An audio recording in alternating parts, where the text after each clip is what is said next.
I first started out going to a normal psychiatrist, and the answer for them was take a bunch of pills.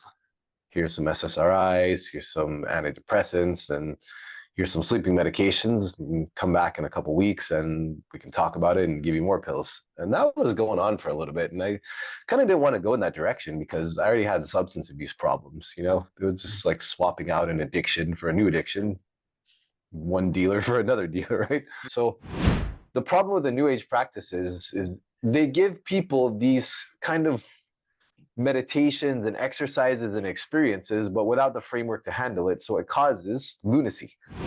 What do you see in your business with this trust recession, and how are you personally navigating trust recession? Okay, so if we look at the factors required to build trust, a lot of people haven't really identified those psychologically, right? Because if you have to build trust the same way you're going to build a structure, there has to be a foundation, and then you have to put frameworks in place, and then you can dress it up with the building, right? So what happens a lot of times. I had an incredible guest on my channel, Rob Greene, US Navy veteran and PTSD survivor. In this episode, he shares his personal healing journey when traditional medicine and the systems that we have around mental health in the US unfortunately did not help him, and he went on his personal healing journey. He shares his story about his journey to India when he went to study yoga and meditation, and then China when he studied martial arts, as well as his journey in Tibet when he studied mindfulness. We touch on the topics such as personal development space as we have it right now and the problems that we have with New Age spirituality, and when we try to get the fruit, when we try to get result too quickly without inner work. We talk about the trust recession as well, especially in personal development space. We talk about daily practices that every entrepreneur should implement in their daily life to stay on course, to stay on business, and listen till the end, because at the end, we kind of hit a really hot topic about the current state of society, the divisiveness in the society, and a little bit of my personal immigration journey from Russia to the US. So go for a walk or go work out or enjoy your favorite drink and enjoy. Hello, Rob. It's so good to see you on my podcast. When we connected on LinkedIn, your message was really interesting. I would say, out of all of my guests before on my podcast, you have a very unique story. And Thank let's you. start with the introduction. For those who don't know what you do, can you tell us a little bit about yourself, what you do, your work, and a little bit of your origin story, if you will? Okay, sure. So my name is Robert Greene. I'm originally from the United States. I'm a US Navy veteran. I was diagnosed with PTSD in 2015 after an attempt to end my own life. And I turned to the Department of Veterans Affairs for help because I was in a really bad spot. I lost my father to suicide. I had military PTSD. I had a childhood that was full of very, very colorful experiences. And it all kind of built up to a point where I really needed help. And I was working a very stressful corporate job as an expat in Asia. And I went to the VA for help, and they said, all right, you need to wait 2 months and we'll give you an eval. After the 2 months, they said, okay, you have severe PTSD. And they said, you need to wait 6 to 8 months for a mental health appointment. And I was like, well, I just kind of made an attempt to end my own life. My career fell apart. My fiance left me. I'm really in a bad spot here. They said, well, that's what you get. So I kind of had to take matters into my own hands. So that was kind of a point where I had to really own my own healing. So I first started out going to a normal psychiatrist, and the answer for them was take a bunch of pills. Here's some SSRIs, here's some antidepressants, and here's some sleeping medications. And come back in a couple weeks, and we can talk about it and give you more pills. And that was going on for a little bit, and I kind of didn't want to go in that direction because I already had substance abuse problems. It was just like swapping out an addiction for a new addiction, one dealer for another dealer, right? And that kind of put me to a point where I was at a place. I remember I was sitting in my house. My fiance had left. My place was a mess. And I just kind of like, what am I hanging on to here? I was like, what is this all for? I was Mm-hmm. sure I still had my job, but I found no purpose, no passion, no meaning behind it at all. I was paying the bills and going through the motions. And so I decided to set out on my own and go on my own healing journey. The first thing I decided to do is I sold all my stuff and took all my savings and I moved out to the jungles of the Philippines and I built a sustainable community and I set up a tourism business out there. That was Okay. kind of the first stop. I decided to deepen my practice and go to India to study yoga. So I Mm-hmm. went to the foothills of the Himalayas in the Uttarakhand province in northeastern India to the city of Rishikesh, where yoga was born. And I studied yoga with a Vedic Hindu monk. So I spent 3 months wandering around the forest, sleeping in temples, just kind of living the life of a renunciate, very strict discipline. After that, I went to China and I studied martial arts in a Shaolin temple. Near the city of Qingdao. There's a Jian Taigong Martial Arts Academy, and they had a temple there, and I studied there for 3 months. It was very intense training and intense meditation, Qigong, Tai Chi, energy practices, and all that. And then one of the last legs of the journey was going up to Tibet. So in 2016, I went up to Lhasa, and then my original intention was to stay for about 2.5 months, but the Chinese government cut my trip short after 2 weeks because they didn't want a U.S. veteran hanging around in Tibet. So, yeah, but in that process, I was with one of the tour guides who grew up in a monastery, and he took me to different places and he taught me different meditation techniques that I took with me. And the last part of the journey was coming back to around the pandemic time. So, Uh-huh. this was I was coming back to the Philippines. I still kind of had my tourism business. And when the pandemic hit, being on a small island in a developing country where food chains, supplies all got interrupted, like it put people in a really tough position. So I joined a troop of spear fishermen and I learned how to freedive and spearfish. And I joined them in feeding their entire community because since supplies were limited, prices of food were very high on the island. So they were able to go out and fish every single day and bring back 30 to 40 kilos of fish and sell it at normal or discounted prices to their community. So they kind of took me in as one of their new recruits and they taught me how to freedive and spearfish. What I've done is I've compiled everything I've learned over those years of my journey into a program I call Unfiltered Wisdom, which helps people understand mindfulness in relation to trauma and practices that I use to heal myself that they can apply in their own lives, respectively, without having to do what I did.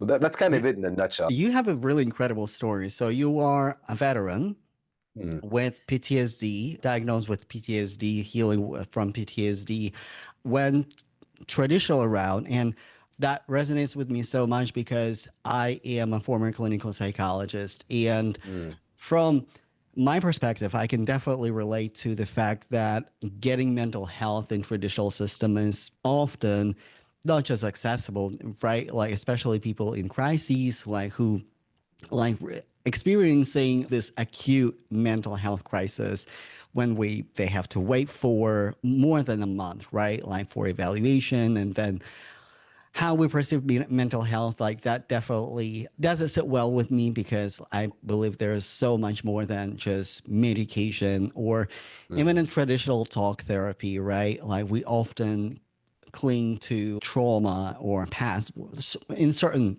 therapeutic techniques, right? But like you went through really incredible journey. So like you basically compile wisdom through many different traditions. You went to India, you went to China, you went through living school of learning how to reconcile my body, mind, and spirit all together. mm. And that that basically birth your business, what you do right now, Unfiltered Wisdom. So, can you tell us a little bit more about Unfiltered Wisdom? Is it a meditation? Is it a group program? Is it like self-paced course? Is it a book? So, what is it like, and how you're helping people? So yeah, it's I wrote a book It's been in the works for 4 years. I recently had it edited, and that's something I mean, it's on my website, and it's something I offer to people. Is kind of an easy way to understand what I did and get some of the practices and all that. But I do work with people on one-on-one and in group settings. But I particularly specialize in working with veterans because I understand the psychological conditioning. I understand that world because I was in it. It's a big part of my life. But people that are not veterans, also people that are under high levels of stress, people with Hmm. trauma, particularly, in American culture, men are not taught the skill of emotional intelligence, and we don't really know what to do with how to express our feelings and how to do things in a healthy way. It's just not common in our culture in the United States, right? Anybody that has trauma or has experiences that are coming back to haunt them, this program can help you reframe those experiences and understand how to relate to your body, really relate to your mind, and relate to how to piece those together so they're not weighing you down anymore. And the reason I call it unfiltered wisdom is because sometimes we have to be honest with ourselves. Hmm. Because Absolutely. it's easy to bullshit ourselves, right? Yeah. It's very easy to tell ourselves, oh, there's no problem. Oh, it's going to be okay. Oh, this person didn't mean that. And the more that we get caught up in these stories that we create, it keeps us comfortable but stuck Hmm. in repetitive patterns. So the basis of the program is based on four different pillars. The first one is learning emotional intelligence and emotional maturity. What are Hmm. these feelings? What are these emotions? What do they mean? What do I do in response to my emotions? How do I communicate? How do I behave? The second thing after learning emotional intelligence is we go to mindfulness practices. How do I understand my own mind and my own body? How do I shift my awareness to my body and graduate it to my mind so I understand how to observe myself? The third pillar is routines. I know that I have a traumatic experience. I know that my nervous system is wired differently. What can I do in my daily life to keep this in a place where I'm in control, where I'm in the driver's seat? And then the last pillar is community support. It's okay to talk to other people about it. It's okay to open up. How can I create a community or be a part of a community where we can all share these experiences and support each other? Because when you're dealing with things alone, it's very, very difficult. So that's kind of the four pillars of the program and what it's based on. But in short, the basic idea is how can I help people understand their own minds, their own bodies, and reframe the experiences around trauma through what I've learned and share it with them in a practical way that they can probably understand and take value from.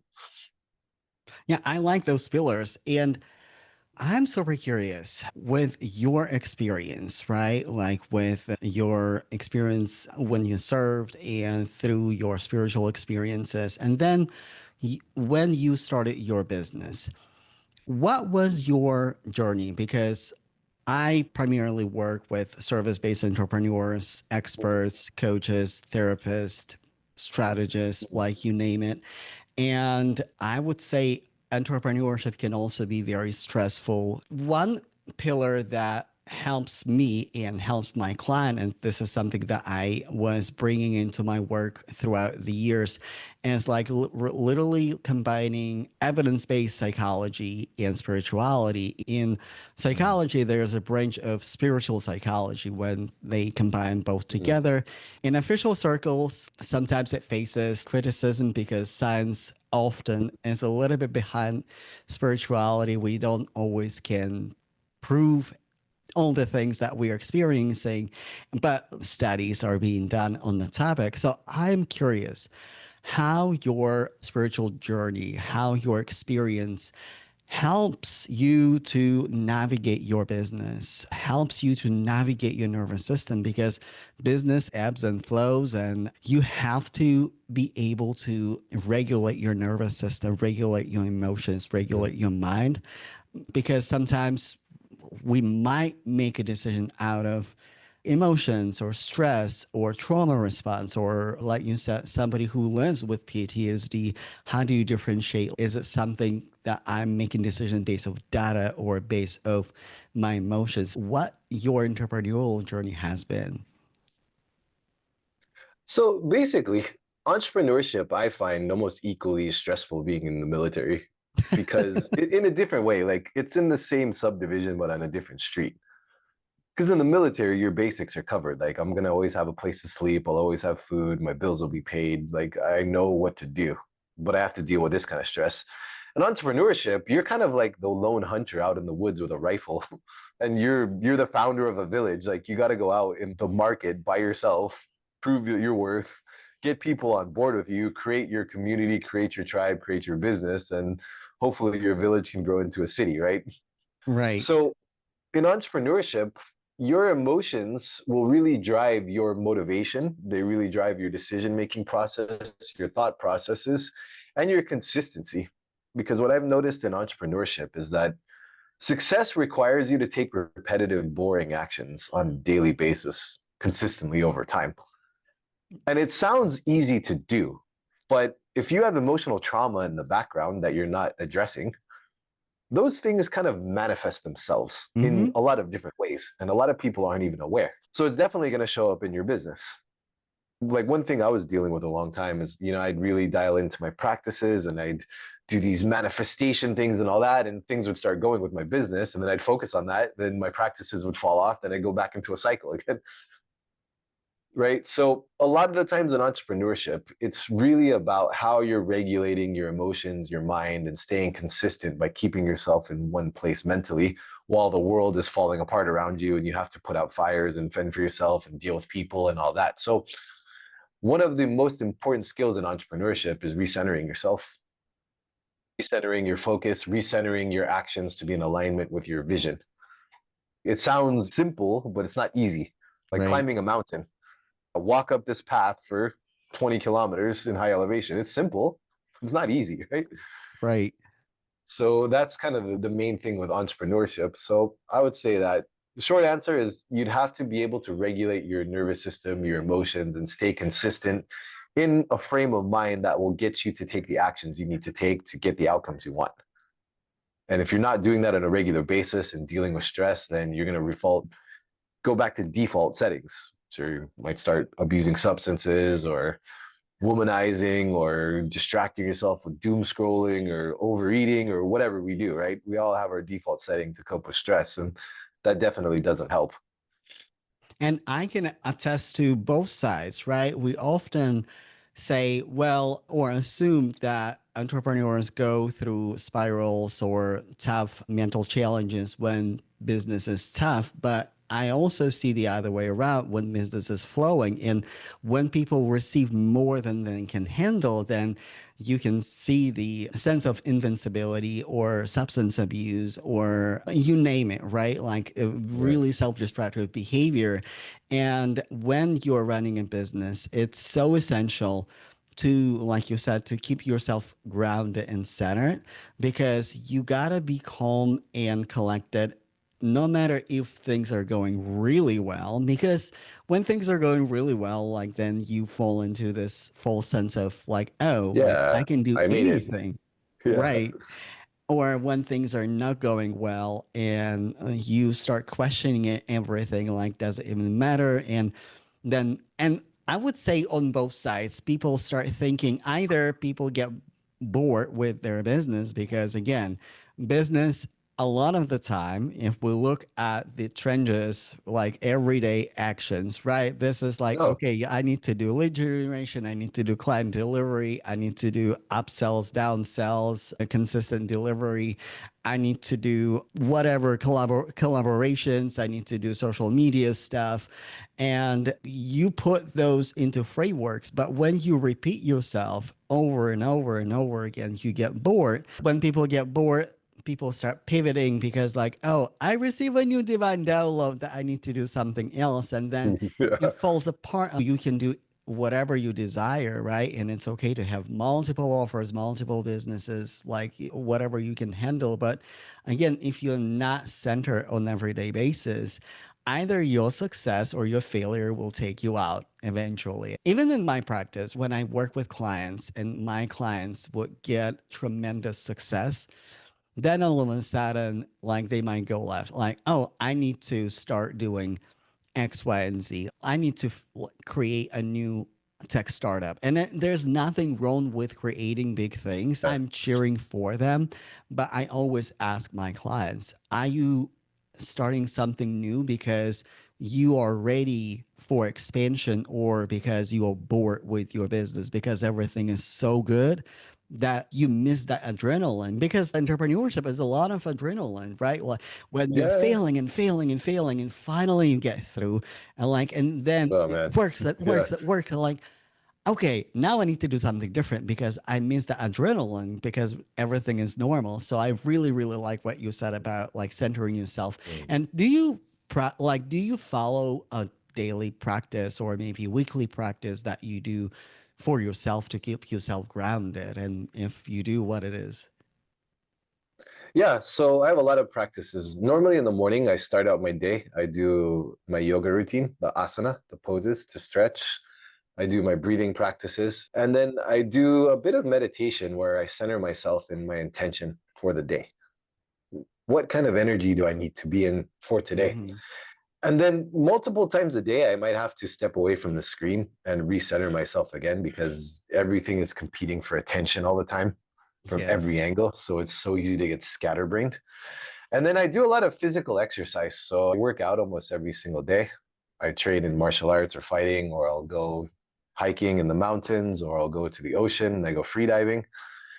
I try to find an outdoor activity every day where I'm off the screen and just present in myself. The reason I do that is because the top of the mountain we're trying to get to is a feeling, right? Yes. Everything is a means to an end to a feeling. Like if I'm closing $1 million deal and I feel super excited, everything I did was to get me to that feeling of excitement, right? And the feeling exists within ourselves. If we can experience our own bodies and exist within ourselves and experience the feeling through multiple means of getting there by our own practices, we're not so reliant on the outside so much. Because a big Yes. problem a lot of people have is we outsource all of our means to an end for feelings to things outside of ourselves. For Like you were sure. saying earlier, oh, I got a little bit of success, so now I'm going to make a new tech company because you want the feeling of excitement. Yes. Or if you're, oh, I've been in a relationship, but I want to find somebody new because I want that exciting new person feeling again. Because I know it's a lot of entrepreneurs, they have unstable relationships. It's very common, Oh my gosh. Yes. especially Yes. like, and then the biggest thing is people hyper identify with their business success as their self esteem. True. And this is causing a lot of people problems because if you only have a sense of self esteem based on one area of your life, that area of your life has a gun to your head holding you hostage. Hey, you can True. never feel good unless I say so. You can never Yeah. feel good unless you're driving a nice car, or you have nice clothes, or you're on the cover of a magazine, or people are worshiping the ground you walk on because you have this product. So everything is in one direction of your life. And then when you become hyper dependent on that, any kind of market swing or change, it ruins your self esteem. That's 100% true. And also, a lot of there's a truth that is not told nearly enough in entrepreneurial circles, that a lot of businesses they do fail, and Mhm. it's not to discourage anyone and to say that your business will fail. Your business might fail, but businesses they don't fail because of the economy or because of the marketplace changes.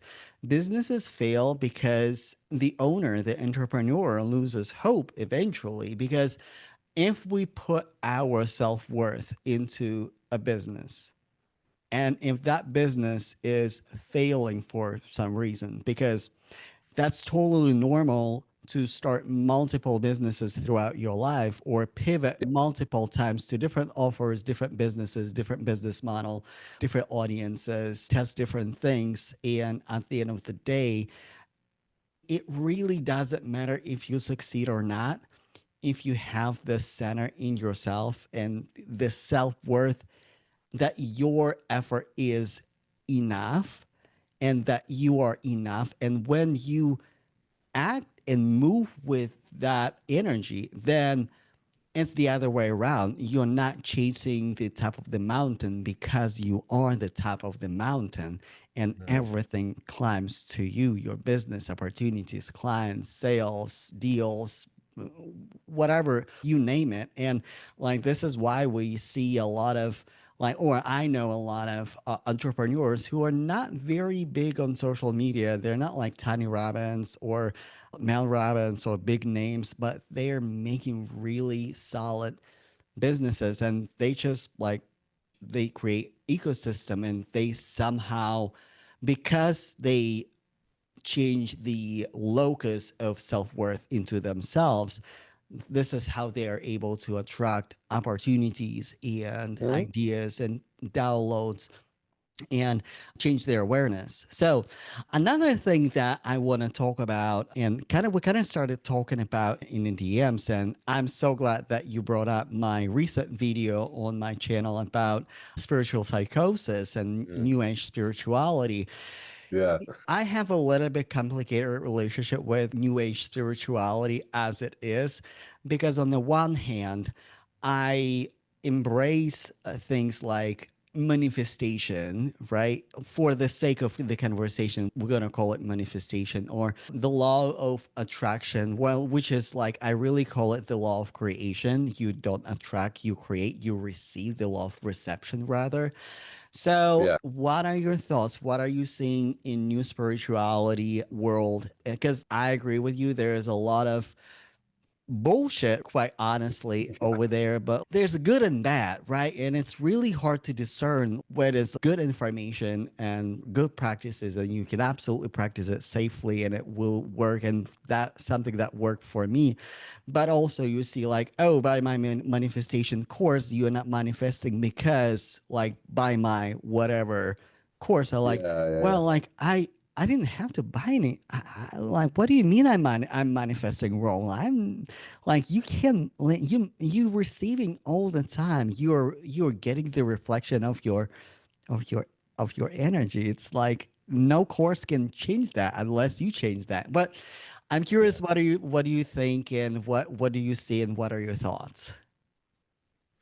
There's an author named Anthony de Mello. He used to be a Jesuit priest who got into mindfulness and he went over to India and all that back in the 80s. This is a long time ago. But I think I'm quoting here saying that the only difference between the mystic and the lunatic is that the mystic has practices to recenter himself and the lunatic does not. And after reading that when I was in Nepal, it really kind of set in to understand that the new age spiritual practices will take the practice, but without the fundamentals, because Yes, they're trying to market and sell something rather than create a discipline, because discipline is not marketable and it's not sellable. true, And true. so if you look at the original practices that things are taken from, like breath work, for example, I got into this and then I was exploring alternatives and I went to a breathwork class. And this guy made me, we were about 100 people in a room and then they put this music on and then you have to do these intense breathing exercises. Well, it triggered a PTSD flashback. So my body was locking up. I started screaming. Like I was really out of sorts and I was very uncomfortable. And after that experience, I didn't sleep for 6 days because it triggered something inside of me that I wasn't ready to face yet. Right. This is what kind of led me to go to a conventional practice to say, hey, I haven't slept in 6 days. So a doctor prescribed me benzodiazepine so I could go to sleep because I was really losing it. Right. So in that experience, after going through a lot of these different practices, that's just one. And there's also where they're experimenting with plant medicine. You have DMT, you have mushrooms, you have all of these plant medicines. Oftentimes, people haven't been through the regimented disciplines to be able to handle that medicine. There was a guy that I met. He was a German guy who was making ayahuasca by ordering ingredients on the internet and making his cells and giving it to people. But he had never been through the training of the Shipibo peoples in the Amazon, where you have to live alone in a room for 4 months and smoke Hmm. mapacho tobacco and go through a different cleansing of the body and be on a specific diet and go through their entire rites. Like that was all shortcutted. So what the New Age does is it cuts off the fruit and then burns the tree. Yes, So it'll take the practice, the fun part of it, but leaves out everything you need to get there.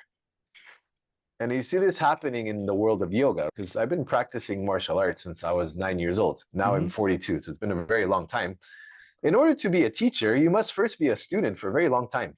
But in true. yoga, I can show up to a teacher training and in 2 months I have a certificate and now I'm magically a teacher, right? So The problem with the New Age practices is they give people these kind of meditations and exercises and experiences, but without the framework to handle it. So it causes lunacy. Yes. Because again, like as Anthony DeMello said, the mystic and the lunatic are almost the same. Because when you get into mystical experiences, you need to reground and center yourself in discipline and practices because you're opening up doors in your mind that are not normally open. You're re-experiencing emotions that you're not normally experiencing. But in the new age, it's not there. And even with their idea, their attitudes towards sexual discipline, because you know, you go to places like Tulum or to Bali, and they have these tantra workshops and all Mm-hmm. these other kind of things, they don't incorporate the fact that you have to go through a long regimented process of discipline and proving that you're worthy of the practices to your teacher, and then your teacher facilitates them after he trusts you and he assigns you a partner for this. And this is part of an you take a vow, you take an oath before you can even do this. But now you just pay $500 and you can learn it from some guy who's never even been to India, right? So short answer, new age takes the fruit, burns the tree, because you can't sell the idea of planting and farming and doing the hard work to grow the tree first, but you can sell the fruit. No, I definitely agree with you. And for me, when it comes to spiritual practices, right? A lot of my practices that I do personally, not necessarily what I teach, like when I work with entrepreneurs, because everybody is different, right? Everybody perceives spirituality or religion differently. For Mm. me, like, yes, it is the visualization is like really connecting with source, but also my faith, my everyday faith when I pray, when I dive into this. And I really like how Dr. Alyssa Miller put it in her research, and she called it awaken awareness, when Mm. it's not just like this is what I want, because we also like get into this paradigm like, well, I want to manifest $1 million business, and this is the business that I want. All I need to do just embody the business, envision, visualize, do a little bit of a breath work, and then your divine order will be delivered for you from a divine Amazon app. But this is not how it works. Because, for example, for me, right, when I was on my manifestation journey, I was in Mm. Moscow, Russia, and I knew deep down in my soul that I needed to relocate, I needed to move. And my achieving awareness, and it's the opposite of awaken awareness. My achieving awareness, what I wanted to achieve, I wanted to move to Australia. Like really Mm. wanted to move. I don't know why, because it is warmer and because I don't know, like the pictures are beautiful and people from Australia were cool. And Yeah. I did all of the things that in my achieving awareness, like I had tutors from Australia, I met people from Australia. But then when I released the control and said, okay, God, I'm willing to move to a English speaking country. It can be US and it can be Canada, it can be New Zealand. Like my logical mind would make a decision, kind of, sort of like, oh, certain countries probably close for me. For example, US, I never thought that I would be able to move here, like ever. But when you dive into awaken awareness, then you start co-creating with life, with universe, with Mm. God, right? And then you see the miracles, right? Then you see those, like how things almost magically attracted to you, or you receive them. But behind it, right? And it's a lot of, as you said, it's a lot of what a lot of new age teachers don't teach. It is a daily practice, right? It is Mm. surrendering in its practice. Or even, for example, Kabbalah, right? Like this, it becomes very popular, especially in celebrity circles, entrepreneurial circles. It is, I think it is a wonderful technique. But if you like what a lot of new age teachers, especially in also in Kabbalah space, don't teach, This is a lifestyle. This is like really decoding of Torah and Old Testament, and you gotta study the text. You gotta understand the text. And this is the boring stuff that nobody wants to do. Everybody wants to do like breath work Hmm. because they're also like Jewish breath Yeah, works that you can do, and like you can activate like 10 levels of energies awareness. It's they call it Sephirot. Very similar to chakras in a way, not yeah, the same but very similar. But and those are beautiful practices. This is something that I do every day, but also you gotta make it a lifestyle, right? And at the end mm, of the day, you surrender so much that like, yeah, I don't need my business, I don't need wealth, I don't need this. All I need is to be with the light of the creator, and what creator wants to reveal in my life, in my business, let it be revealed. And then you see the miracles. But this is again, this is the boring path.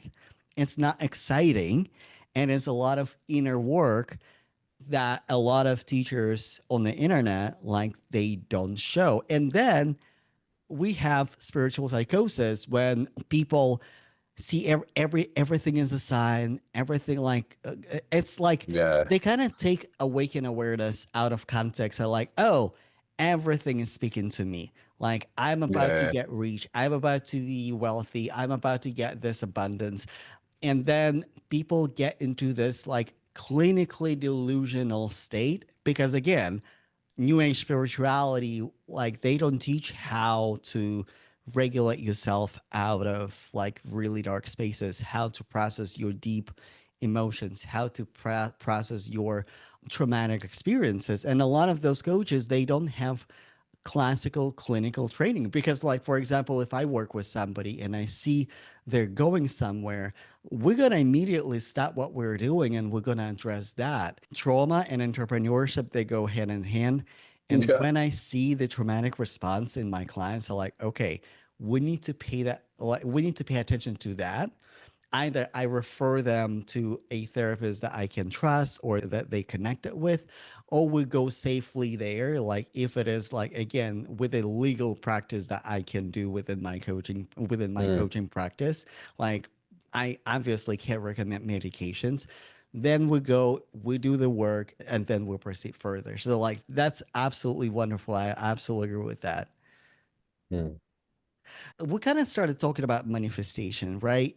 mm, What are your thoughts, right? Okay, because it's a very popular topic, right? From the movies, The Secret, and you can like you can hear it everywhere, like from almost every self-development personal development podcast, they talk about it like in one way or another.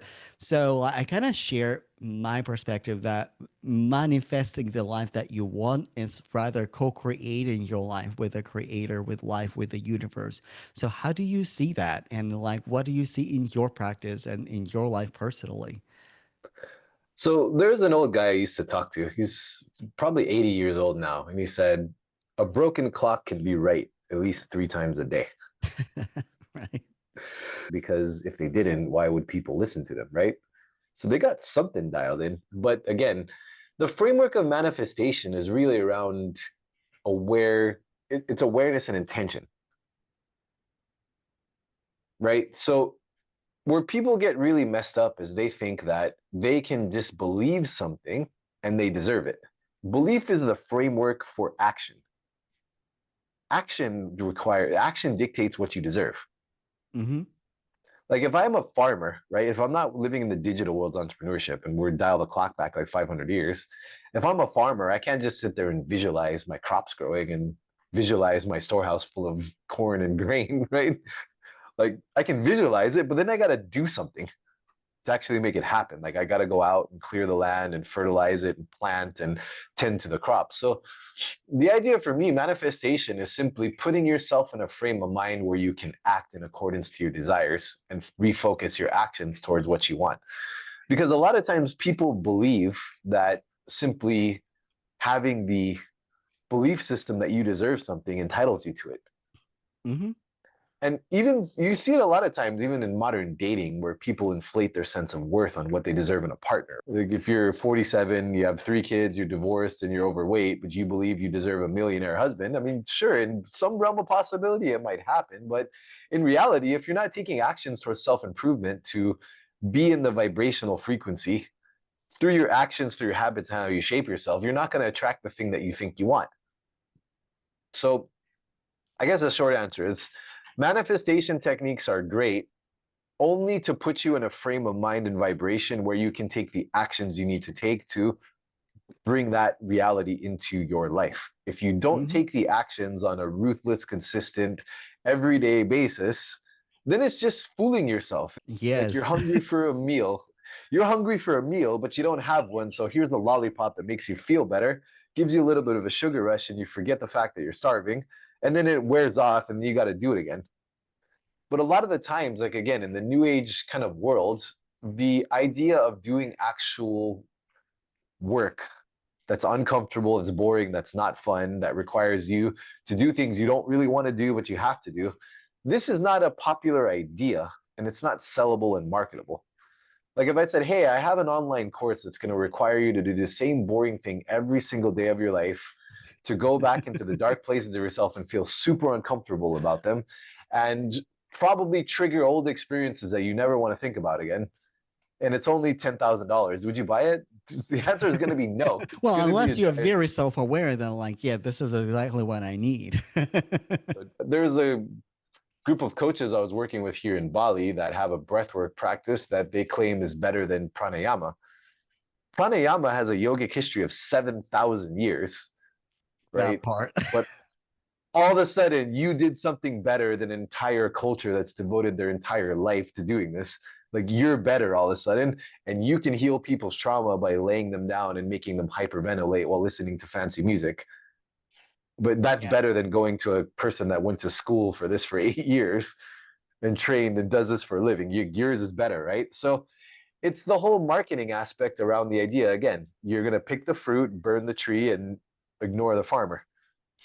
That's Yeah, that's absolutely. exactly what happens.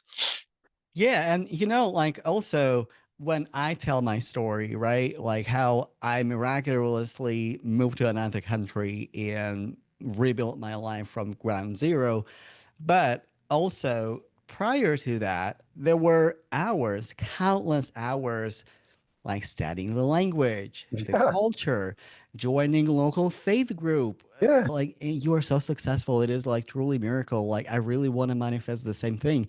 Like, yeah, and also you need to put your like you need to it's a daily aligned action. Like you want to build a business, connect with 10 people a day on LinkedIn, start conversations every single day, and maybe one of those 10 people, they maybe say yes, then deliver results, get testimonials, and repeat and repeat and repeat, and then yeah. you It's a lot build of a fun. million. Like it's you know like that it's very Yeah. simple. So, like, I absolutely 100% agree with you. So, I think one thing I want to ask you, we are in this interesting season in marketplace when it comes to personal development, when it Mm, comes to mindset coaching. A lot of people call it trust recession because, again, in 2020 a lot of people decided that they want to be guides, they want to be coaches, they want to step into the realm that they may or may not be fully qualified for. They didn't mm. deliver the results, and then the economy shifted. The discretionary funds got slimmer in a lot of circles, and people are a little bit more on the fence when it comes to like any kind of coaching, and Yeah. especially mindset coaching. What do you see in your business with this trust recession, and how are you personally navigating trust recession? Okay, so if we look at the factors required to build trust, a lot of people haven't really identified those psychologically, right? Because if you have to build trust the same way you're going to build a structure, there has to be a foundation, and then you have to put frameworks in place, and then you can dress it up with the building, right? So, what happens a lot of times is that people don't want to invest the time into building relationships and trust before they just get a sale. Mm-hmm. because they want the fruit without having to plant the trees. Goes back to the same problem. What I see happening is people still need services and people are still curious to learn new things. For the analogy of like, let's say you see a pretty woman at an event and you want to go talk to her, but the 10 Mm-hmm. guys before her have really cheated on her and did her really, really bad, or they did really bad things to her. So she's carrying the trauma of everybody else that came before you. Mm-hmm. So initially, when you walk up to her and you say, "Hi, my name is Rob," or "My name is Eugene," automatically all of the crimes of the 10 people before her are all coming to mind and re-triggering in her mind. And so it's something you have to work through to be able to get through to let that person know, like, look, I'm not them, I'm me, I'm different, I'm here. And it's kind of the same in a large scale with the market. Like I've been scammed in personal development by buying courses that promised me grandiose results that didn't. Like it's happened to everybody. So what I think needs to happen today is people need to spend more time building trust. They need to spend more time showing people that we have something in common, showing people that we can relate to each other, showing people that you're credible. You can produce a result. You actually know what you're talking about. If someone has only practiced yoga for 2 months and went to a course and now they're going to be a teacher, there's certain things they're not going to know.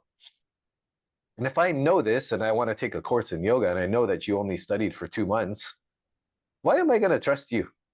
True. Right? It's the same with the martial art. If I go to a boxing trainer who learned online how to hold the mitts and he doesn't never been in a pro fight, I mean, sure, it might be cool for an exercise, but if I have to competitive fight, I wouldn't want to train with this guy because he's never been there. So it's the same thing. You have to establish a level of credibility through confidence, through competence, and showing that you know what you can do. The third is intention. People don't want to be sold to even though they want something. Yes.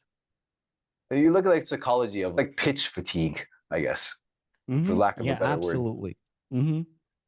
Like even though it might be something that I can benefit from because there's someone in my DMs or calling me or pitching me like multiple times a day, the mind just shuts down.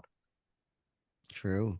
Like I remember like I was in Bali walking, it was a super hot day and I'm walking down the beach, and when I'm at this beach there's people coming up to me every 5 minutes. Hey, buy my sunglasses. Hey, do you want a t-shirt? Hey, I'm selling corn on the cob.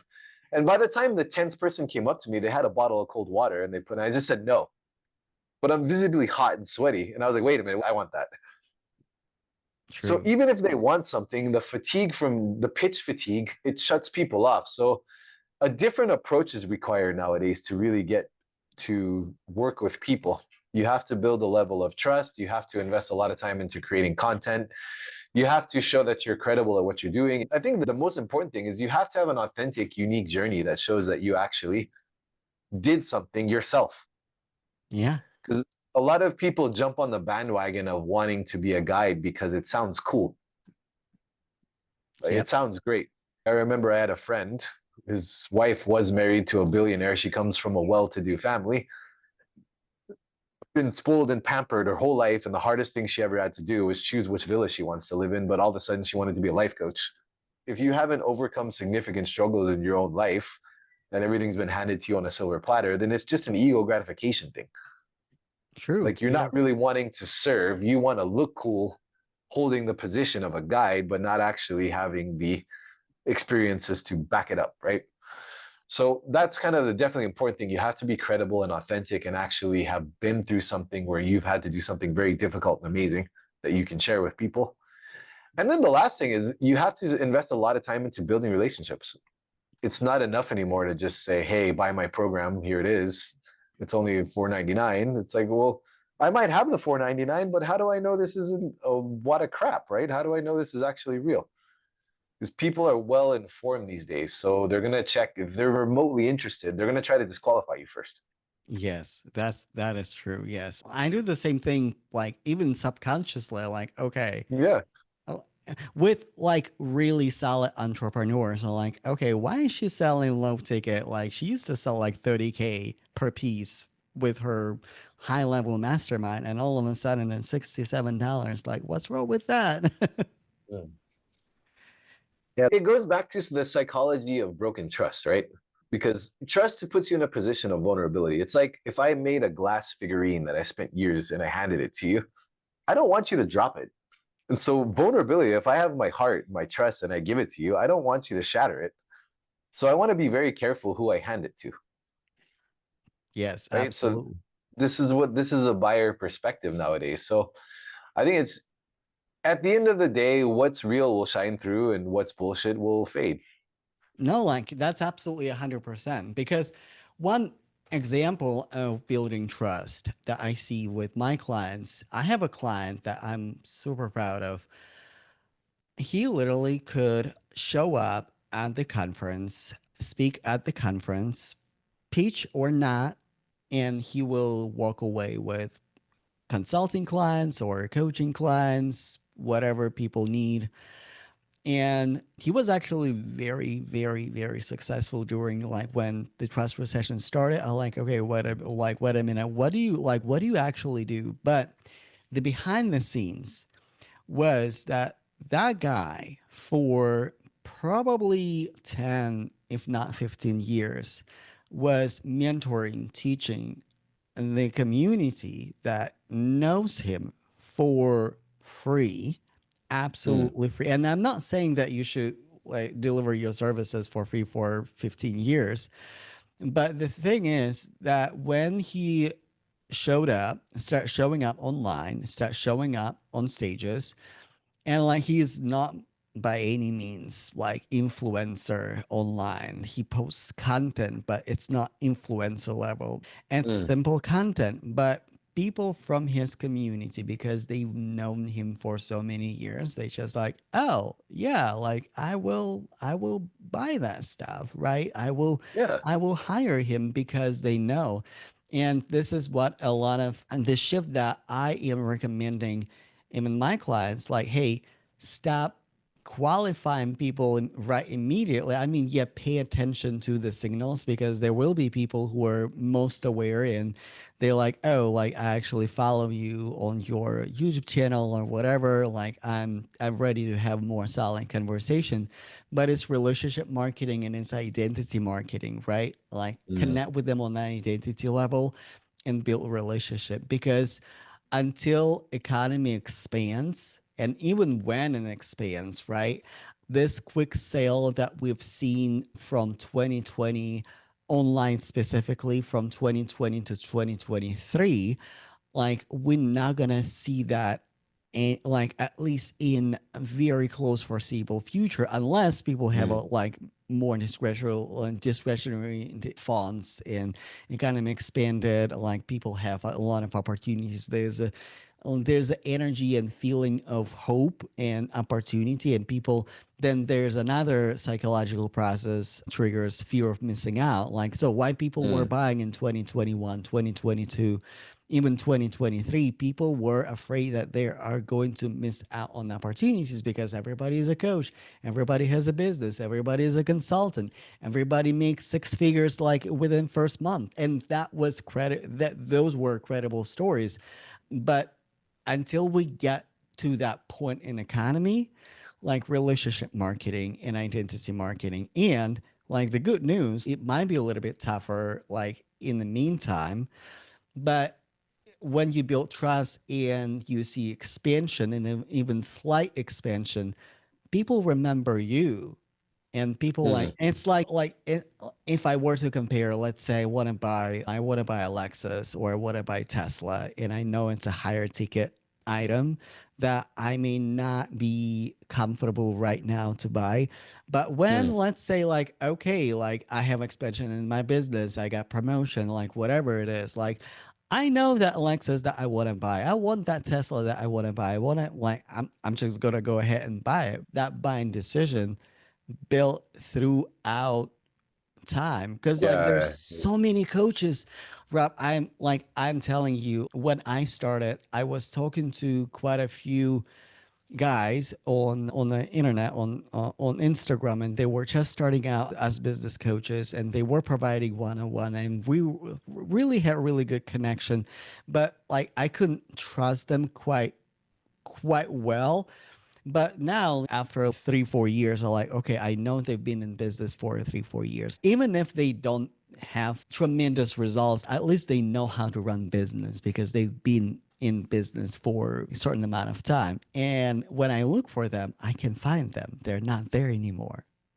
Like, and Mm, persistence, right? Especially in personal development space, it's not like glorious that a lot of people want to hear, but literally you persevering throughout the years, throughout tough times, people like your consistency, people might not even listen to every single episode that you post or pay attention to your content, but when they're in more like ready to buy, like, oh, yeah. Rat was posting for like last 4 years and he's still here, he's still posting, let me see what he's talking about, because he's constantly talking about something.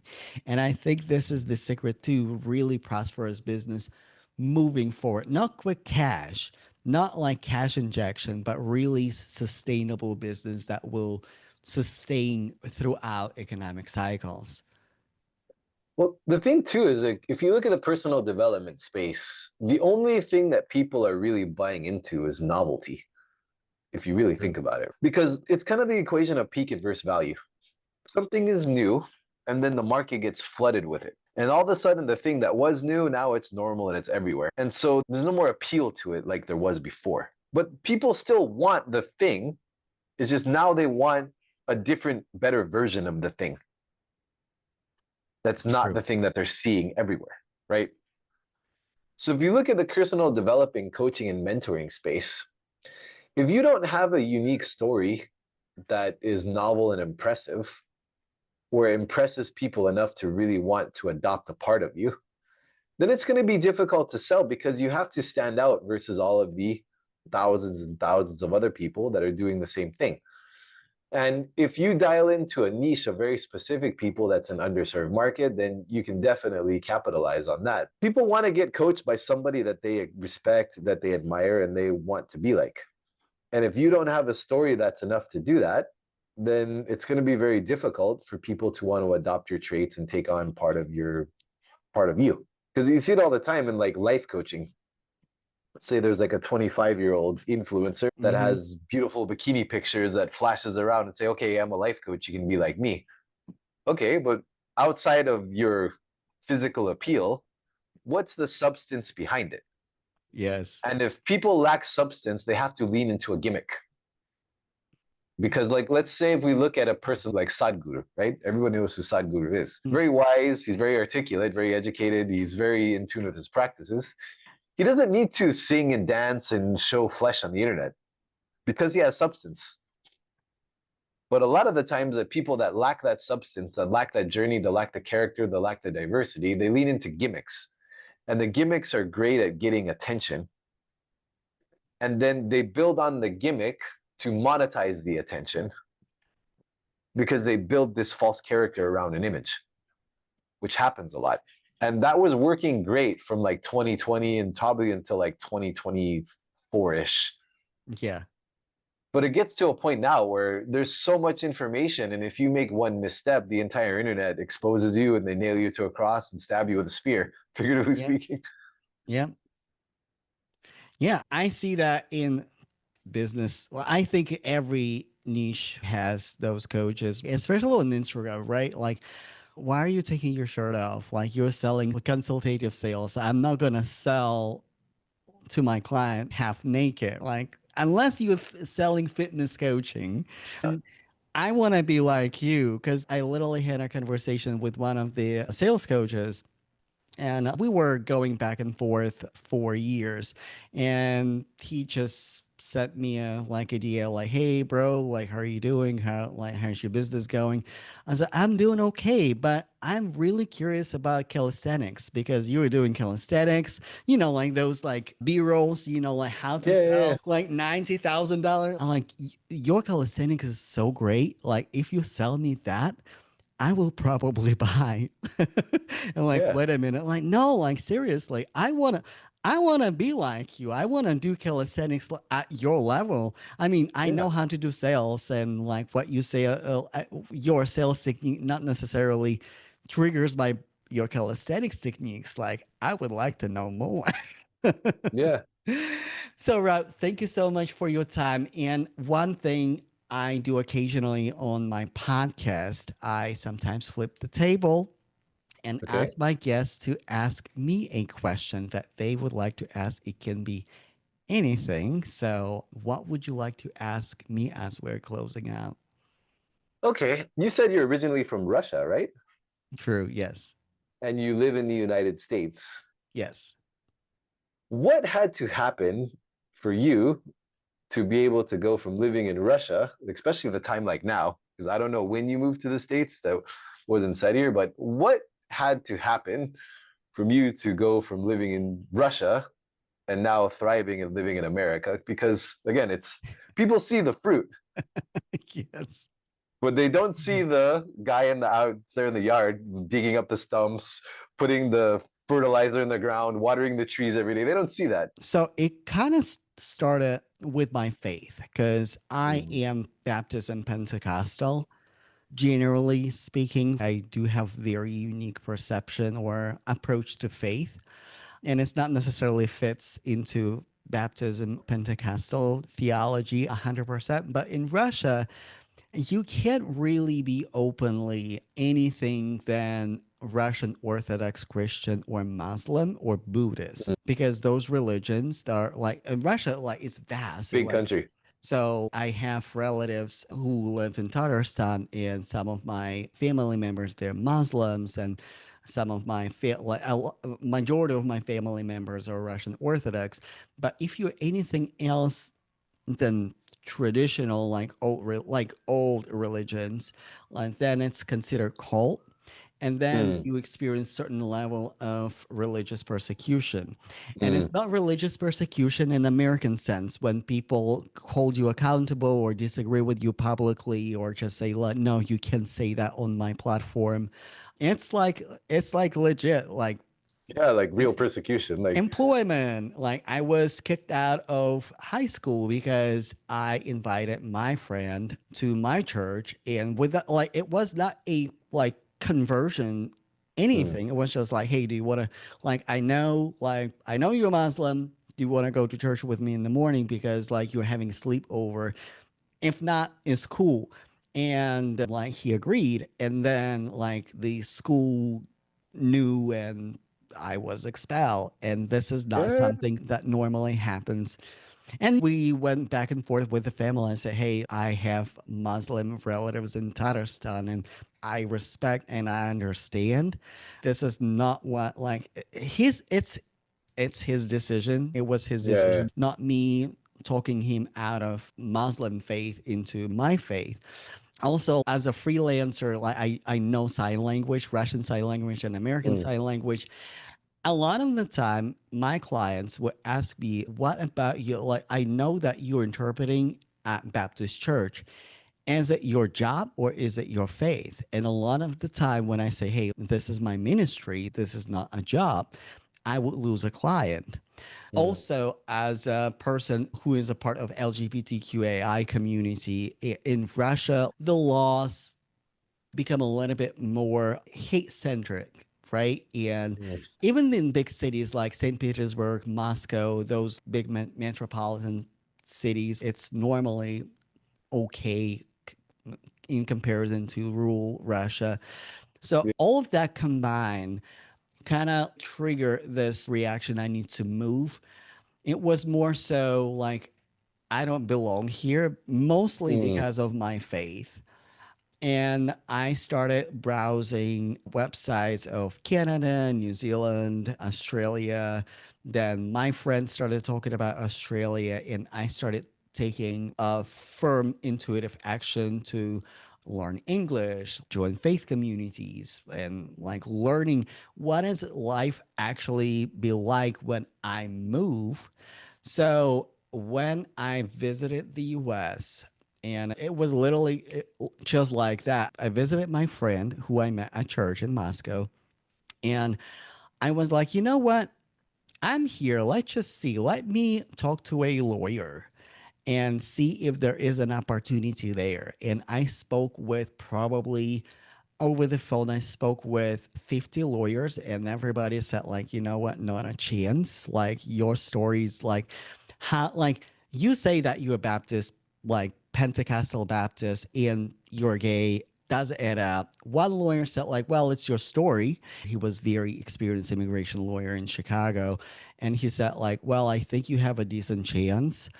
And if you believe your story, if you believe that you can make it, let's make it. So I decided to like again like awaken awareness, right? I like, okay, let me just try. And I tried, right? Let me just go with the flow. Let me just go through the process, see what happens. And during that process, my immigration officer, she was absolutely amazing. She was very friendly, but very Mm. meticulous, right? And like Yeah, she was listening answers behind the answers. And that's how I got my paperwork within 90 days after applying, right, for like starting the process. And even before my visa expired, like I got my paperwork where I could like legally stay and work. And then I started rebuilding my career. So again, like, is it a part of manifestation? Yes, but also it is like being aware of opportunities that are there for you, because I could have lean into achieving awareness like, no, it's not Canada, like the US, like I mean I think every country has difficulties, like Russia, yeah, of course. US, Canada, like you name it, like there's no perfect place on earth. But like, okay, there's a clearly got guides me towards here, right? And I found faith communities, I found like incredible people, and I ended up staying, and I do not regret my decision. And like, Mm. I mean, like, yes, life is good, but also it's not to say that life is not challenging. And a, Yeah, a lot of the like again, when people share their like stories, right? Regardless of the community. For example, in Russian community, people would say, "Hey, I've been here for 12 years in the US." And people would say, "Hey, I've been here for 20 years. I'm still washing dishes." I'm like, "Okay, you don't speak English. I'm sorry. I have sympathy, but I don't, because you have to do really hard work. It's not just about throwing money at tutors. It's literally switching your technology to English, switching your phone to English. Can you imagine you switch your laptop, your phone to, I don't know, Chinese, and you don't speak Chinese fluently, and you have to force your yeah, brain. getting out of your comfort zone. Yes, like that was the process, because like a lot of my American friends, when I moved here, like, and I had my back in the days flip phone, and it Yeah, was in English. I'm like, why it is in English? I'm like, why not? So it's again, this is how the whole process looks like. Yes, visualization, yes, divine guidance, yes, manifestation, but also it is a daily discipline. And like that was probably 8 hours of work after working full-time job that was probably like what 50 to 60 hours per week, yeah. plus like you come home and you don't relax, or like you relax but you watch your favorite TV shows in English. Really, Your yeah, yeah. brain, like, like my brain never rested. So yeah, that's the story. So another kind of question with this is you mentioned something pretty unique because maybe it's a bit of a controversial question, but if you've noticed in the US, people in the LGBT community, they'll often throw around a word like fascism or oppression and things like that.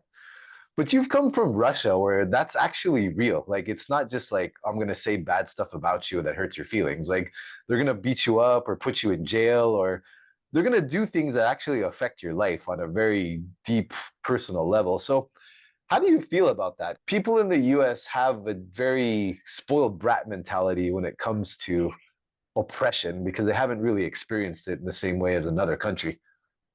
Because like here in Indonesia, for example, people that are in those kind of same-sex relationships and they're caught, they're publicly caned. And what No, happened to you? Do you feel like people in the US are kind of playing the victim card way too much? this is an interesting question, because on the one hand, we see the predicament of something that could turn into like Russia, like Saudi Arabia, like Indonesia, right? If we keep certain hateful rhetorics grow and Hmm. certain laws become, like in action. And there's definitely like violence against LGBTQI people in the US too, not Mm. as prevalent as in other countries, but it is still there. The system overall, they will consider their case, right? They will go after people who Uh, cause harm. Hate crimes and stuff like that. The system could be better like anywhere else, but in Russia, for example, I can't go to the police and say, hey, I was beat up because I'm gay. They will probably not take me serious. Like, depends who is there at the moment when I report my case. So I do like this is kind of where I have my personal identification crisis because on the one hand, I see when people talk about like the oppression from both sides, from religion, from religious people, and from LGBTQI people, it's not in nowhere in comparison to Russia, for example. Like Russia, if you're a Christian Yeah. in Russia, you will be oppressed publicly. Like you will be denied opportunity. Period. And in the US, lefties will talk about you, defame you on their platform. You will defame them on your platform. And this is the free speech, right? Listen to each other in a way and heal ourselves from hate.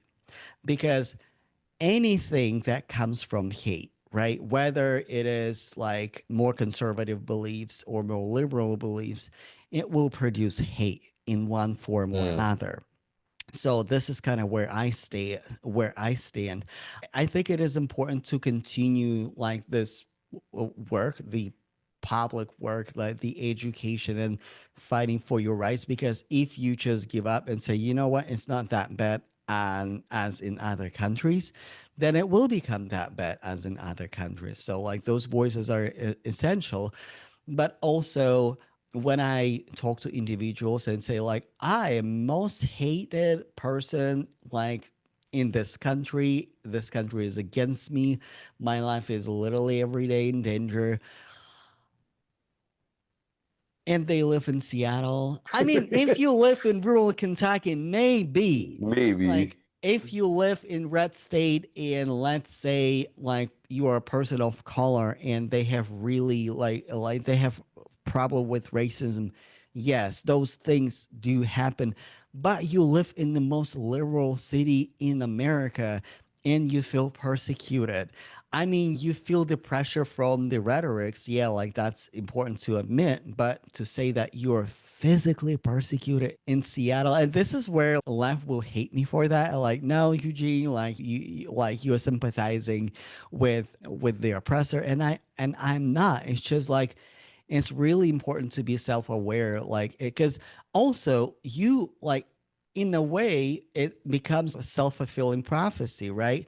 When you Mm. put yourself in this mindset, right? Was I oppressed in Russia? 100%. Yeah. But it was not my daily mindset. It's like, oh, whoa, me, I'm so oppressed. I need to move to Australia. Like, no, I know I can build great things in Australia, in America, in Canada. This is why I'm moving there, not because I'm oppressed. It's just like, this Mm. is environment is not for me. And this is like this is the honest conversation that I have with a lot of people where I say, hey, clearly this environment is not for you. What country would be the country, the city, the country, the neighborhood where you can thrive? Find your place on earth where you can thrive, that you can tolerate, right? Not necessarily be in love 100%, but you can be successful, you can tolerate. Because do I love everything about the US? Absolutely not. Do I like the politics in the US? Like, that's crazy from both sides. But this is the place where I choose to stay. If the climate changes, right, and like it becomes more like Russia, like I would probably move somewhere like Portugal or Canada or New Zealand because I have better opportunity to move there now. It's an interesting conversation because normally I don't really have these conversations with people that sit on the other side of the spectrum, right?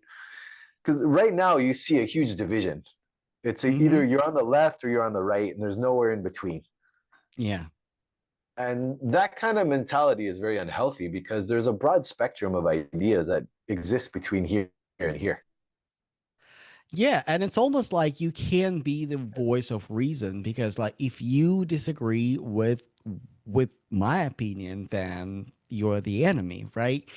And I think this is where the political identification is so difficult for me because I'm neither. Like I do have topics that I'm passionate about. I'm passionate about equity, equality, and inclusion when we really mean that, right? A lot of entrepreneurs that I work with, there are Black and Latino entrepreneurs. And the story that I hear, and also like when I move, like those two communities were communities that welcome me, something that I've seen, I can unsee that. It is a really challenging story and a very challenging history of the US. And this is something we have to be cognizant. But at the same time, I refuse to adopt a victim mentality because you can experience hardships and even persecution or discrimination and not be a Mm. victim. Because if Martin Luther King had victim mentality, he would not be a Martin Luther King. He would not have the legacy that we have right now. At the end of the day, what you want to do, you want to be like the light of the creator. You want to be like God in one way or another. This is where you surrender your ego, your will, and like, okay, what is the vessel that is created through me right now that I can reveal? And then you act according to your destiny. You act according to your calling. Okay. I think it's still recording on my end, but really good Okay. question. It's a good conversation to have because a lot of people have the cult mentality, right? The human need for acceptance. So if you believe this, you're over here with us. And if you don't believe what we believe, you're a bad person and you're all of these terms that we dictate that is bad. Then it swings vice versa. Then everybody hates each other on each side because you're not drinking the same Kool-Aid. But there's a large spectrum in between two Oh, opposing yeah. ideologies that both have very valid points on certain topics. No, like that's for sure. And also you can select who you follow essentially, right? Because when I share something with my husband, do you hear about so and so? And he was like, "Who was that?" Like, and he's an astrologer. He does astrology quite like professionally, like very seriously. No, I was just listening to astrology news. Why would I listen to it? This is not in my reality. I mean, it is there, but you know what? My life is so busy right now then I can relate to the noise. And Mm. there's a lot of noise, and this is something that we really should do, like the housekeeping, like who we follow and why. And for me, sometimes it is challenging because I do lead generation through social media, but also when you see certain people post certain things, I'm like, do I want to work with them? I don't think so. Unfollow. Yeah. Well, it's the internet is just it's taken away our ability to hide things, and the people behind it have designed it so well that we give up our own privacy voluntarily, right? 100%. And this is what I speak with entrepreneurs. Yes, personal story and storytelling is important, but you can be strategic with your vulnerability. Mm. Like you can absolutely be strategic. Like you can tell your story and be strategic and keep your privacy.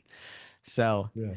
so Rob, how people can connect with you and where people can find you? I'll send you a link. I have my book is available online as a PDF file. I have a website. So I'll send you those links, but it's called unfiltered-wisdom.com. That's the name of my website. If Okay. you want to get in touch with me through there, it's definitely there. If you want to read the book, then it's definitely there. Then I have a LinkedIn account where you found me there. It's Rob Greene. And that's basically where I'm at. On my website, you can find me on LinkedIn. I don't really take Instagram and Facebook too seriously anymore because I feel like they're not the cool kid in town anymore. I ran my 90-day test with Instagram. I like creating on Instagram and start formulating like really cool community, but we'll see. Like LinkedIn is my main social media platform so Yeah, far. I think it will stay for the foreseeable future this way. But as an entrepreneur, you gotta test things. So I'm you testing. gotta. I appreciate the conversation. I appreciate your perspective and having me on. And thank you for your sharing your story. It's quite amazing. You Yeah. planted the tree and you got the fruit. True, You did the true. work. Yeah, thank you so much. The episode will be available next week and it will be on my podcast, like on Spotify, everywhere. And in terms of YouTube channel, I actually separated my podcast and I created a separate YouTube channel because my own YouTube channel, like, it's a combination of tech people, career Yeah. people, business people. So I need clean slate data for YouTube. So it will be on a brand new channel. I will send you the link as soon as it is available. So somewhere, probably on Tuesday next week, somewhere Okay. like Thank you. so. I will let you know, and please send me like the write up that you want me to put for you, and I Yeah, will put that in the description with all the links that you have. definitely. Thank you so much. Appreciate it All and right, have a great day. and you too.